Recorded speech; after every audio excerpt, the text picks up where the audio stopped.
It was a sunny Sunday morning. Church was finished and I had gone out to our brown van with my mum and some of my sisters. Our van was parked across the road from the church as there wasn't enough parking spaces outside the church.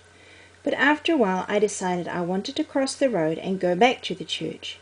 But Mum was talking to another lady, so instead of waiting I thought I would just go by myself. I'm 6 years old, I'm big enough. I knew that you should look both ways before you cross a road, so I tried to do that. But as I was at the front of the van, I couldn't see right. The van was in the way. Oh well, I'll just go anyway, I thought. So I dangerously took a chance and stepped out in front of the van. To my horror, a car was coming, and the driver quickly stepped on its brakes. I ran back to my mum, shaking with fright. The poor driver must have been shaking with fright too. Thankfully, the driver was able to stop in time. But what if he hadn't? What if he'd been driving too fast? Or what if he hadn't been looking straight in front of him right then? I could have died, or I could have been badly hurt. I could have ended up in a wheelchair, all because I wasn't careful. I didn't want to wait for my mum, and I took a chance.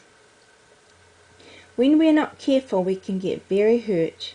We can also cause others to get hurt. We need to be careful not to do dangerous things, but we also need to be careful not to do wrong things. Sin is also very dangerous. Sin can hurt us and can also make others get very hurt.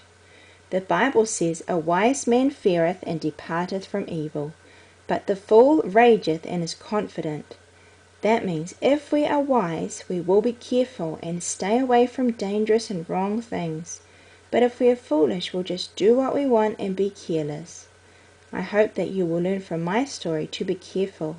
Careful to listen to warnings and careful to stay away from what's wrong. It's better to be careful and safe.